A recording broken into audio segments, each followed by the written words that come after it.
On est heureux de vous accueillir ce soir pour parler donc des médias sociaux. Ce thème de rentrée donc, qui est web politique et politique du web. Les médias sociaux font-ils la loi? La Chine est certainement au monde le pays pionnier dans le domaine du filtrage de l'Internet. On connaît assez bien la question de la entre guillemets, grande muraille de Chine, donc qui fonctionne par filtrage d'adresses IP, où en gros les autorités définissent des listes de mots-clés qui sont sensibles et qui vont être filtrés, ou de sites Internet auxquels on va interdire l'accès. On connaît peut-être moins ce second volet de la censure d'Internet en Chine, qui consiste à attribuer des licences à toute entreprise qui veut opérer sur le territoire chinois. Et donc licences qui sont évidemment révocables à tout moment. Et parmi les critères pour l'obtention de cette licence, il y a la mise en place des contrôles qui peuvent être électroniques, qui peuvent être aussi souvent manuels, des publications des internautes. Donc concrètement, qu'est-ce que ça veut dire? Ça veut dire que quand vous ouvrez une plateforme de blog ou de microblog en Chine, vous vous engagez auprès des autorités à embaucher des modérateurs qui vont jouer à la fois le rôle de modérateur mais aussi de censeur. La question centrale pour moi, c'est qui a le droit de définir les règles? L'enjeu principal, c'est la construction d'une forme de gouvernance de l'Internet à l'échelle mondiale qui ne soit pas, à mon avis, du seul ressort des États. Il existe quelques initiatives à l'échelle mondiale, dont aucune n'est probablement parfaite aujourd'hui. On a par exemple quelques organisations qui se sont formées sur le principe qu'ils appellent multi-stakeholder, donc à multiples parties prenantes, où ils donnent une voix d'une part à des représentants de gouvernement, d'autre part à des représentants de ce qu'ils appellent la société civile, donc c'est des ONG, c'est des think tanks, d'autre part à des parties prenantes du secteur privé, des représentations d'entreprises privées, et enfin on peut aller siéger en tant qu'individu. Et tout ce monde-là, donc ils essayent de trouver un moyen d'équilibrer les voix de chaque partie prenante. C'est très difficile. Pour l'instant, je pense qu'on peut estimer qu'il y a encore beaucoup de progrès à faire pour que ce soit vraiment équilibré. Mais en tout cas, disons que ce sont des sujets de réflexion pour essayer d'avancer dans cette direction. Donc moi, je voulais avec vous développer trois points qui me semblent assez significatifs sur l'évolution du web en Russie.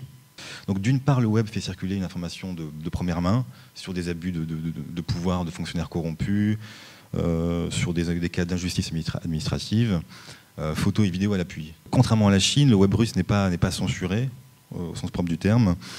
Les autorités jusqu'à présent le considèrent comme une forme de soupape d'évacuation du mécontentement populaire. Et une autre particularité dans ce domaine économique, c'est la montée en puissance de groupes nationaux.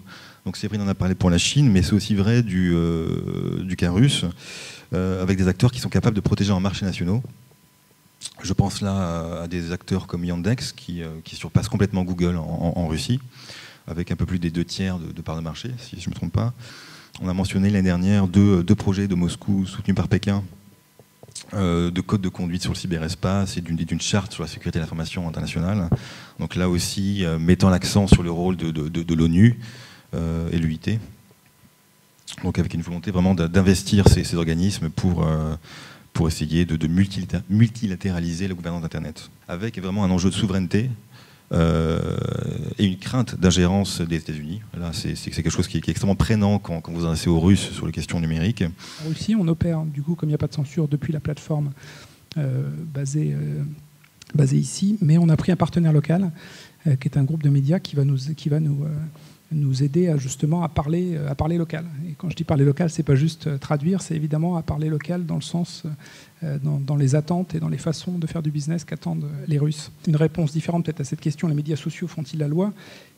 Il y a un sujet sur lequel ils font la loi, c'est justement votre ou notre identité. C'est-à-dire qu'aujourd'hui, ce qu'on dit de vous, ce que vous savez, ce que vous partagez, ce que vous connaissez, ce que vous laissez comme trace, ça finit par faire la loi. Et ça finit par compter au moins autant que ce que vous êtes réellement, et parfois plus que ce que vous avez envie de dire. Donc voilà, c'est un sujet qui est très différent, qui est évidemment plus proche de notre business, mais en tout cas, sur ce sujet-là, qui n'est pas un sujet légal au sens strict, je crois qu'en tout cas, il n'y a plus guère de doute sur le fait de l'importance que représentent les médias sociaux sur une extension de nous-mêmes par rapport aux traces subis ou choisis qu'on laisse sur le réseau. Demain, il n'y aura plus de cyberespace et ce 18% sera encore plus bas. Et enfin, c'est le pari que je fais. Et la raison pour laquelle je fais ce pari, c'est que ce qu'apportent les médias sociaux à Internet, c'est justement une reterritorialisation énorme des usages. Donc, reterritorialisation des usages, ça a commencé, je pense, quand même, quand l'UNESCO a commencé à s'intéresser au multilinguisme, puisque il y a très longtemps, quand le web était une utopie de chercheurs qui étaient dans le monde entre eux, ils avaient une seule langue qui était leur langue de travail. Et à un moment, quand même, l'UNESCO a poussé tout le monde. Et là, on entend parler d'un web en chinois, d'un web en cyrillique. Il est évident que les conséquences sur la reterritorialisation sont évidentes, vu que personnellement, le cyrillique, je déchiffre à peu près, mais le chinois reste du chinois. Bon, ça, c'est le premier point. C'était un début de multilinguisme. Moi, je pense qu'il y a une chose à surveiller, c'est l'algorithme de Google, par exemple. L'algorithme de Google qui personnalise de plus en plus vos recherches et qui vous enferme de plus en plus dans votre propre, là aussi, territoire même de data et d'information. Ça veut dire en fait que demain, démocratiquement, il n'est pas sûr qu'on puisse partager la même information entre nous en croyant, bien sûr, qu'on a la même pratique, puisque finalement, on fait le même search. Il y a quelque chose que j'ai fait au sein du CNN principalement, et même auparavant, c'est d'essayer de comprendre finalement qu'est-ce qui, de façon globale et locale, faisait qu'on disposait d'écosystèmes principalement économiques, à l'égard du numérique, et qu'est-ce qui favorisait leur émergence. Donc j'essaie de comprendre ça, tout le monde essaie de comprendre ça, pourquoi les Américains réussissent, pourquoi on réussit moins bien. Il me semble qu'il y a 4 facteurs, et ces 4 facteurs sont intéressants parce qu'ils sont aussi fortement corrélés avec la capacité à préempter de nouveaux usages. 4 facteurs, le premier c'est les usages, c'est, Nathalie vient de le dire, les Américains, pour un certain nombre de facteurs qui sont liés à la mobilité géographique et sociale, sont capables assez facilement d'adopter de nouvelles plateformes. Deuxième facteur qui, je pense, est déterminant, c'est la capacité de mobilisation des capitaux. C'est tout à fait, ça paraît évident, mais ça mérite d'être dit quand même. Quand vous levez 50 millions d'euros dans un premier tour de table aux États-Unis pour faire un réseau social et qu'à côté vous en levez 10, ben, on n'a pas le même résultat et de facto, on a une capacité à normaliser les usages beaucoup plus forte que les autres. Le troisième facteur qui est relativement corrélé, c'est la normalisation. Donc ça, je pensais que c'était un peu le propos de cette conférence, mais c'est un sujet qui, à bien des égards, peut être relativement rébarbatif. Mais tu as parlé tout à l'heure du GSM.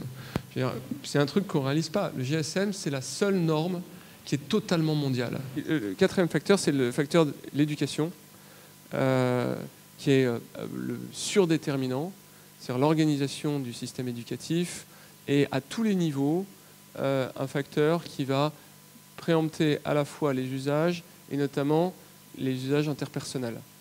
Et je crois que c'est quelque chose que malheureusement on étudie trop peu, c'est la capacité finalement à créer un destin collectif, aussi bien en politique qu'en entreprise ou même d'une façon générale au niveau associatif. C'est, je crois, une source de développement absolument fantastique et qui a des développements très variés suivant les pays. Donc cette dimension collaborative, je crois qu'on devrait la prendre en compte et l'introduire dans le processus éducatif, à l'école mais aussi au-delà, et on en aura un bénéfice extrêmement conséquent. Voilà, je finirai juste par vous dire qu'il y a toujours ce débat sur l'importance de l'État ou pas. Une conviction que je me suis faite vraiment très forte, et je voudrais partager avec vous, c'est que je pense que le XXIe siècle sera le siècle de la société civile. C'est-à-dire que pour différentes raisons, l'État se retrouve derrière. On a eu un siècle où l'État a été très présent, les entreprises ont eu aussi un rôle important à jouer, mais aujourd'hui, Internet, les réseaux sociaux redonnent une force importante à l'État, à un moment où l'État n'est plus la force qui porte l'innovation, et en plus a les mains liées par des dettes qui sont colossales, qui ne lui donnent plus la latitude de préemption des sujets sociaux comme il l'a longtemps eu. Donc il me semble que cette dimension-là d'action de la société civile, elle va être forte aussi bien dans les pays développés que dans les pays en développement. Je vous remercie tous, je crois qu'on peut les applaudir.